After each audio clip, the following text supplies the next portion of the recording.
Meus amigos de casa, sejam todos muito bem-vindos. Inicio hoje aqui com vocês o nosso tema especial sobre o marco regulatório da primeira infância.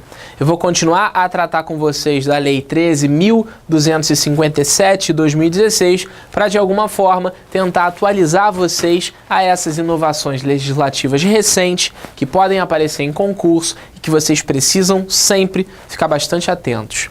Hoje, no nosso encontro de hoje, eu vou efetivamente tratar com vocês de dois grandes temas. Eu vou verificar os impactos do marco regulatório da primeira infância dentro da CLT e, num segundo momento, eu vou verificar com vocês os impactos do marco regulatório da primeira infância em âmbito do direito financeiro. Como tudo tem um começo, eu inicio esse nosso bate-papo de hoje tratando das alterações dentro do campo da consolidação da Lei do Trabalho, da CLT, as normas seletistas, em que houve uma série de modificações trazidas por esse marco regulatório da primeira infância e que nós precisamos, de alguma forma, analisar e perpassar o que de novo há dentro dessa legislação.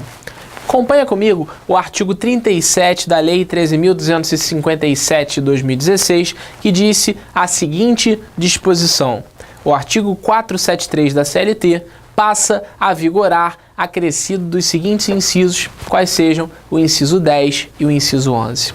O artigo 473 da CLT, pessoal, é aquele artigo que menciona as possibilidades em que o empregado pode deixar de comparecer ao serviço sem que, por isso, ele perca a oportunidade de receber o seu salário. Como assim?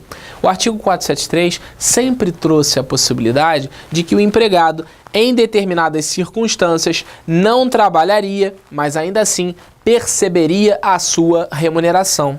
Esse artigo 473, ele dizia lá no seu inciso 1 que se tratar de uma falta de até 2 dias consecutivos por falecimento de cônjuge, companheiro, o ascendente, pai, mãe, o descendente, seus filhos, irmão ou pessoa que, declarada em sua carteira de trabalho e previdência social, viva sob sua dependência econômica, não haverá prejuízo do salário do empregado. Então, por exemplo, o filho de algum empregado faleceu. O falecimento desse filho do empregado autorizaria que esse empregado não trabalhasse por 2 dias consecutivos e ainda assim ele receberia a sua remuneração, receberia o seu salário, ainda que não tivesse trabalhado por conta disso. O inciso 2 falava em 3 dias consecutivos em virtude do casamento. Era possível que o empregado tivesse uma licença por conta de casamento, uma licença núbil em até 3 dias consecutivos. Alguém casou hoje.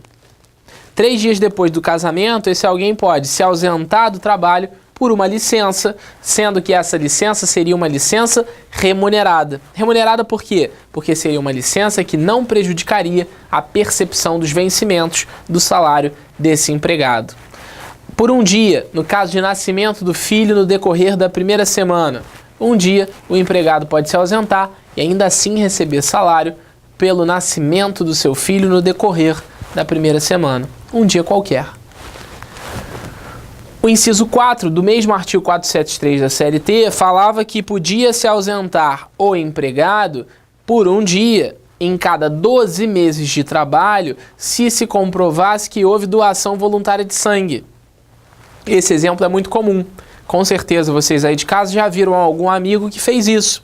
Você vai lá, doa o sangue, ajuda alguém, ajuda o banco de sangue e, em benefício, o que você recebe? A licença remunerada de se ausentar por um dia do seu trabalho, sem prejuízo da sua remuneração, do seu salário, do seu vencimento. Ah, Paulo, então quer dizer que eu posso ficar 365 dias doando sangue? Não. Primeiro, por uma questão biológica, você não pode doar sangue todo dia. Tem que ter um espaço de tempo, geralmente um tempo de 3 meses.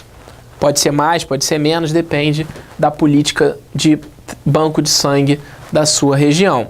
O fato é que você não vai poder doar várias vezes num período de 1 ano, porque o mesmo inciso 4 do artigo 473 da CLT disse o seguinte: você só pode se ausentar do seu trabalho e ainda assim ser remunerado se você doar uma vez a cada 12 meses de trabalho. Então você trabalha 12 meses, trabalhou 12 meses, pode doar um dia e esse dia que você doou o seu sangue, você vai receber salário, ainda que não tenha trabalhado naquele dia. Inciso 5. O empregado pode deixar de comparecer ao serviço sem prejuízo do seu salário por até 2 dias consecutivos para o fim de se alistar eleitor nos termos da lei respectiva. Alguém quer se alistar como eleitor, quer exercer a sua capacidade eleitoral, ele pode fazer isso. E dependendo da forma como ele faça isso, ele pode ficar até 2 dias consecutivos fora, sem trabalhar, mas ainda assim recebendo remuneração. Inciso 6. No período de tempo em que tiver de cumprir as exigências do serviço militar, também é possível que, durante esse período, o empregado receba remuneração e ainda assim não trabalhe. Inciso 7. Nos dias em que tiver comprovadamente realizando provas de ensino, de exame vestibular para ingresso no ensino superior, o que é muito bom, você favorece o direito fundamental à educação do seu empregado. É aquele empregado que vai fazer uma prova de vestibular para ingressar na sua faculdade. Ele pode se ausentar do trabalho e ainda assim receber remuneração, o que é muito bom. Estimula não só o direito à educação, como estimula a valorização social do trabalho. Isso é fundamental, isso é indispensável. E nos dias em que comprovadamente aquele indivíduo estiver exercitando ou efetivamente realizando o seu exame de vestibular, o que ele vai poder fazer? Ele vai poder se ausentar do seu trabalho e ainda assim receber remuneração. Inciso 8. Pelo tempo que se fizer necessário, quando tiver que comparecer a juízo. Imagina alguém que é testemunha em um processo e que precisa ficar ali à disposição do juiz por 1 semana. Se ele estiver à disposição de juízo, enquanto ele se mantiver à disposição do juízo, esse empregado vai receber a sua remuneração e não vai trabalhar. Inciso 9. Pelo tempo que se fizer necessário, quando da qualidade de representante de entidade sindical e estiver participando de reunião oficial de organismo internacional da qual o Brasil seja membro. Então alguém teve que viajar para representar uma entidade sindical em outro país, em outro lugar. E esse lugar ele vai representando o Brasil como organismo internacional. Ele não vai receber remuneração, ele não vai perder, melhor dizendo, o direito de receber a sua remuneração, mas ainda assim ele não vai trabalhar. E você podia se perguntar, Paulo, legal esse artigo, interessante esse artigo, mas por que um artigo justificando a razão pela qual alguém não vai trabalhar e ainda assim vai receber remuneração? Porque dentro do direito do trabalho há uma lógica. A lógica que se tem dentro do direito do trabalho é que você faz um trabalho e recebe um salário por isso. Trabalho feito, salário pago. Aqui, nesse caso, você não trabalha, porque você se ausentou por um tempo. E ainda assim, ainda que você não trabalhe, você vai receber o seu salário em razão dessas licenças remuneradas autorizadas pela própria CLT. Essas que eu li para vocês até aqui já eram regra na CLT. Não houve modificações em relação a isso. Agora, as modificações são aquelas em que se dispôs lá no Estatuto da Primeira Infância e que se motivou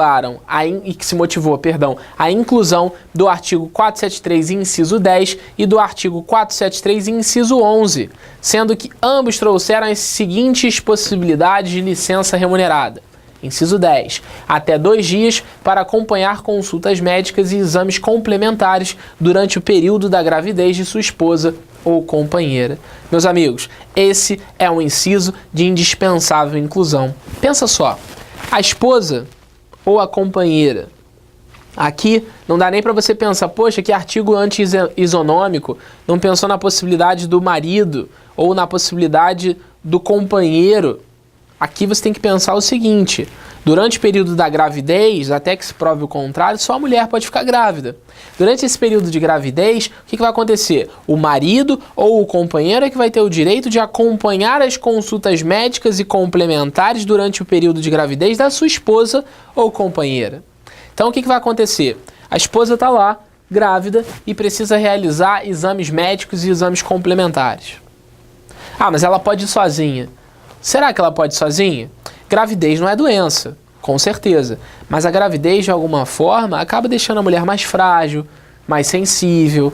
ela precisa de ajuda, ela não vai poder carregar peso. Tem uma série de circunstâncias que vão justificar que aquela mulher mereça o respeito do ordenamento jurídico.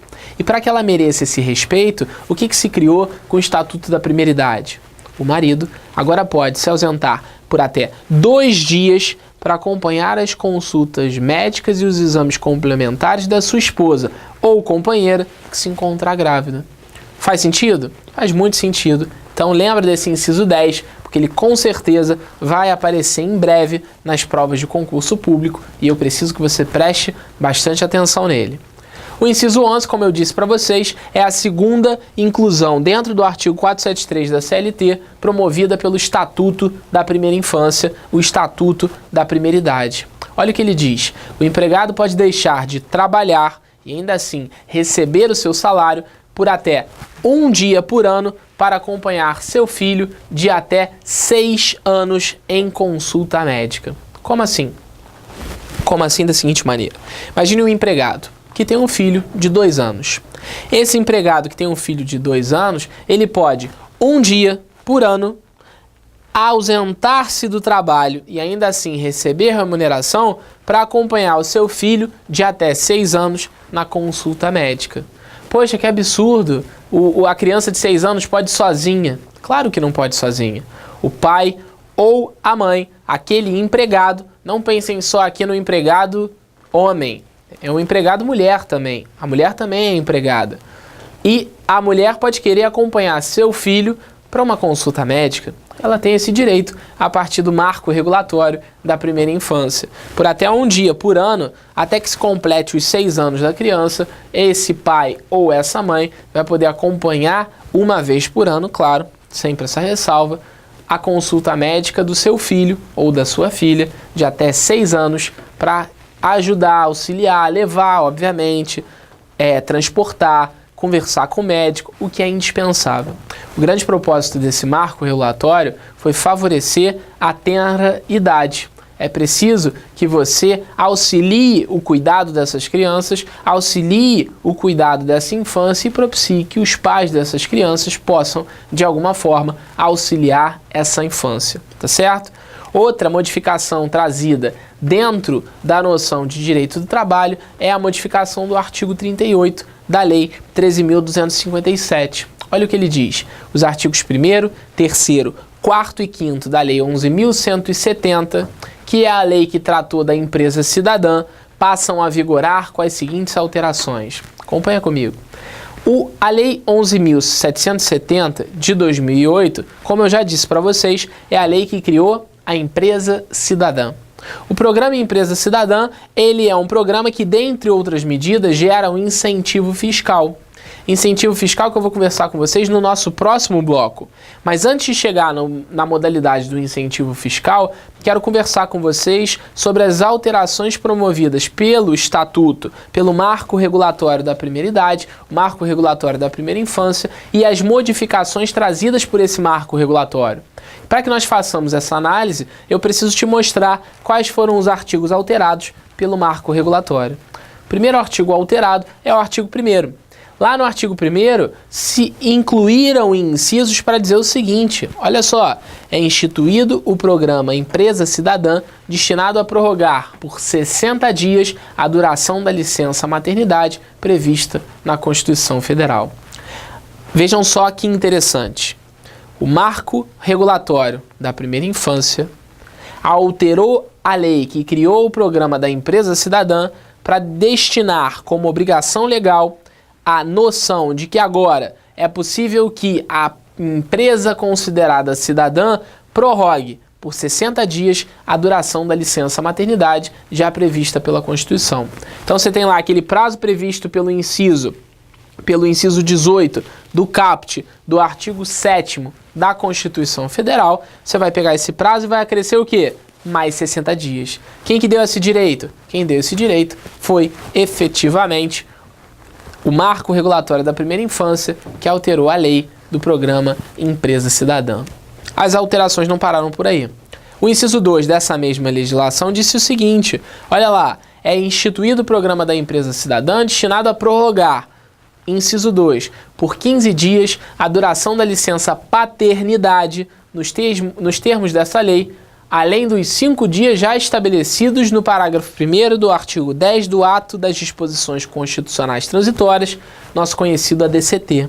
O que o inciso 2 fez? O inciso 2 deu, além dos 5 dias já previstos pelo ADCT, mais 15 de licença paternidade. É preciso que nós tenhamos uma licença maternidade, aquela mencionada pelo inciso 1, e é preciso que nós tenhamos também uma licença paternidade, que é essa mencionada pelo inciso 2.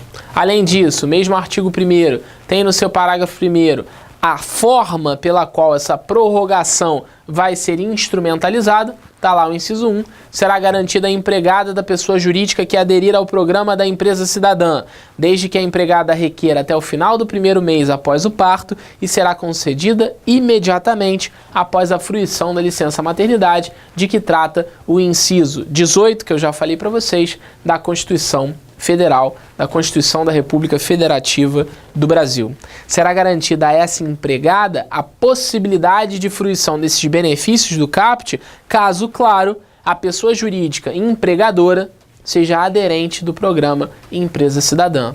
Nem toda empresa é uma empresa cidadã, vocês com certeza aprenderão isso melhor nas suas aulas de Direito do Trabalho, com o seu professor de Direito do Trabalho, mas o fato é que, se tratar de uma empresa cidadã, qual é a consequência? Aumento, elastério, postergação e expansão do tempo da licença maternidade e da licença paternidade. O inciso 2 do parágrafo 1º também menciona que será garantida ao empregado da pessoa jurídica aderente ao programa da empresa cidadã, desde que o empregado requeira no prazo de 2 dias úteis após o parto, a licença paternidade responsável. Aquela licença paternidade que eu mostrei para vocês também vai se submeter a um prazo de requerimento. Será requerida a licença maternidade do inciso 1, caso a mãe requeira até o final do 1º mês do parto. Os pais não. Para que os pais requeram a licença paternidade, olha o que diz o inciso 2. É preciso que eles requeram até 2 dias úteis do parto e eles têm que comprovar a participação ou a atividade de orientação sobre paternidade responsável. Então vejam que não é tão simples assim. O pai que quer uma licença paternidade, ele vai ter que fazer um requerimento em até 2 dias úteis após o parto, e mais do que isso, ele vai ter que comprovar que ele participou de algum programa ou de alguma atividade de orientação sobre paternidade responsável. O que é genial. Você dá o bônus do aumento da licença paternidade, mas você cria um ônus para esse pai. O ônus de que ele tem que respeitar os programas de paternidade responsável.